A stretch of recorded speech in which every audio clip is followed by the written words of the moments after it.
Hey everyone, I just want to shoot a quick message about creating cash flow for your affiliate business.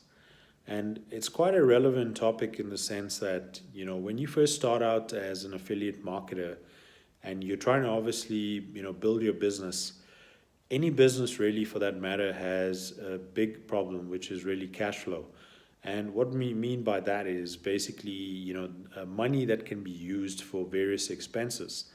Now, when it comes to affiliate marketing, the most common sort of expense you will most likely spend a lot on is your marketing. And that marketing is mostly through paid marketing, which is, doing different types of ads to your offer, whether it's something that is like a YouTube ad, a Facebook ad, maybe even to some degree an Instagram ad, and in some cases an email based ad, which is normally referred to as solo ads.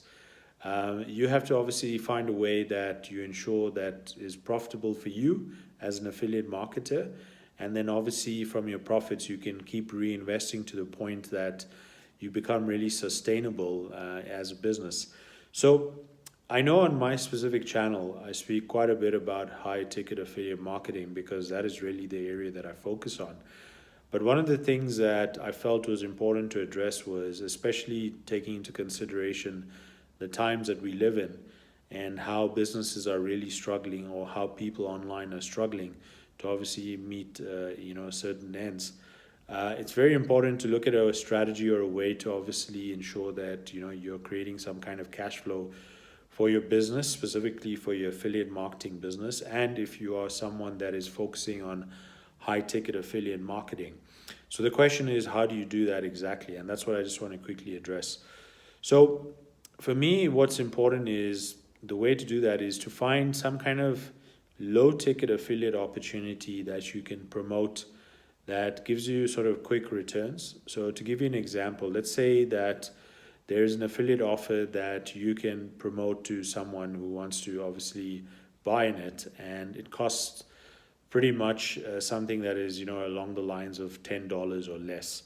And why that's great is because it's a great way for people to obviously enter something like that, where they don't really have to outlay quite a bit as an investment. So with high ticket affiliate marketing, as I mentioned in one of my other videos, and I'll just put a copy of it here, is that you need to understand that high ticket affiliate marketing sometimes is in the range of $500 or upwards. And if you are obviously getting someone to buy a product or service of yours that is within that price range, the volume is going to be a lot less, but it's also going to take a little longer for people to actually buy into that, because they have to consider the amount that they're investing, is it actually going to be valuable to them. So that is why in that aspect, if you start marketing high ticket affiliate products, if you're not doing organic marketing but you're doing a lot of paid marketing, you might find that you're spending this money on your marketing budget, but you're not getting your ROI or immediate returns. So how do you actually sustain yourself in terms of your cash flow for your marketing?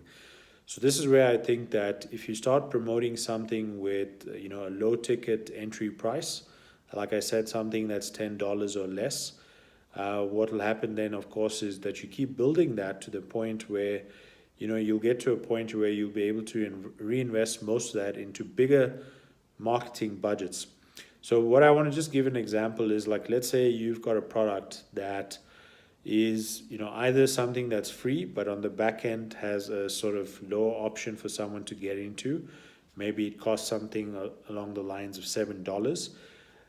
What you might find is people will be willing to pay something like that because for them it's kind of something that is not something they're going to give away very easily, that is too much for them to give away. Whereas $7, if you pretty much think about it, it's the price of a coffee. So price of a coffee is easier to forego than say something which perhaps costs like $500.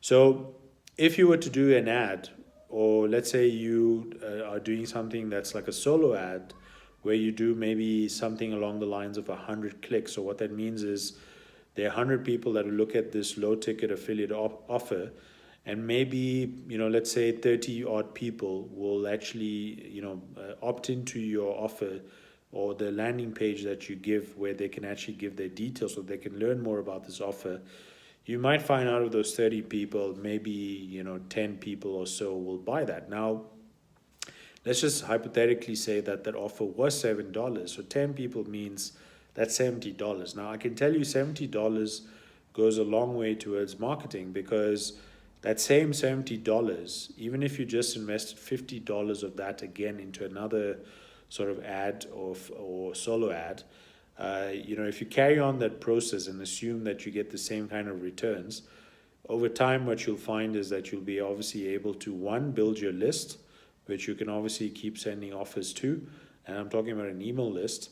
At the same time, you can obviously reinvest your profits and grow it to a point where it's big enough to actually start running bigger marketing budgets to your high ticket affiliate offers. Because with high ticket affiliate offers, you really need to have sort of a bigger sort of budget where the numbers in terms of conversions can be a lot lower, and that's why you need to obviously ensure that you've got profitability.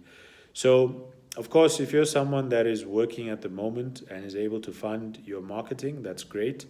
But I think this is very useful for people who are kind of relying a lot on their online affiliate marketing business, and they need to create profitability from that perspective.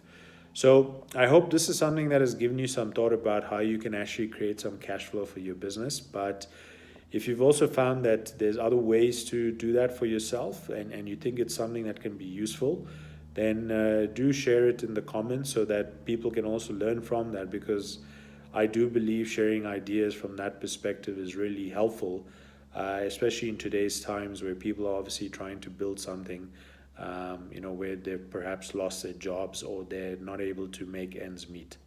So thank you for watching. I'll see you in another video soon. Take care. Bye.